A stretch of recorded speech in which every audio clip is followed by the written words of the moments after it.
زندگی گزارنے کے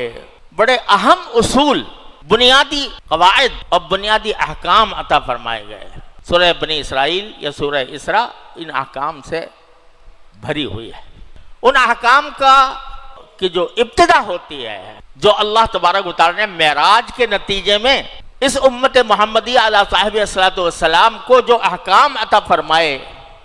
کہ یہ کرو اور یہ نہ کرو، یہ کرو اور یہ نہ کرو، وہ ایک طویل سلسلہ ہے سورہ اسراء کے اندر۔ اس کا آغاز ہوتا ہے شروع میں، سورہ اسراء کے شروع میں اللہ تبارک و تعالی نے کافروں کا کچھ حکم ذکر فرمایا ہے، ایمان کی طرف دعوت دی ہے، بنی اسرائیل کا تذکرہ فرمایا ہے،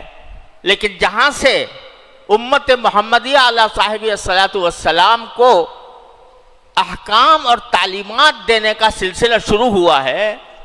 وہ یہ آیت ہے، وَقَضَىٰ رَبُّكَ أَلَّا تَعْبُدُوا إِلَّا إِيَّاهُ وَبِالْوَالِدَيْنِ إِحْسَانًا۔ وَقَضَىٰ رَبُّكَ، تمہارے پروردگار نے تمہارے لیے جو فیصلے کیے ہیں کہ تم زندگی کس طرح گزارو،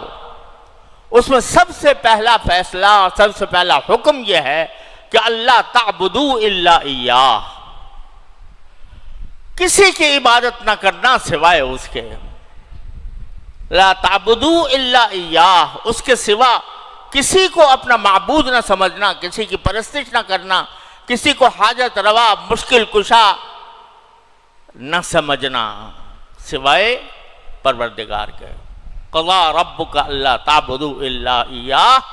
وبالوالدین احسانا، یعنی اللہ تعالیٰ نے اپنی عبادت اور توحید کا بیان کر کے سب سے پہلا حکم جو دیا وہ بالوالدین احسانا، تو والدین کے ساتھ نیک سلوک کرنا۔ ذرا اندازہ کیجئے، اللہ تبارک و تعالی نے والدین کے ساتھ نیک سلوک کرنے کے عمل کو اپنی توحید کے ساتھ ملا کر ذکر کیا، اس کی اہمیت بتانے کے لیے کہ جب تم میری عبادت کر رہے ہوگے تو تمہارے اوپر سب سے بڑا حق تمہارے والدین کا ہے۔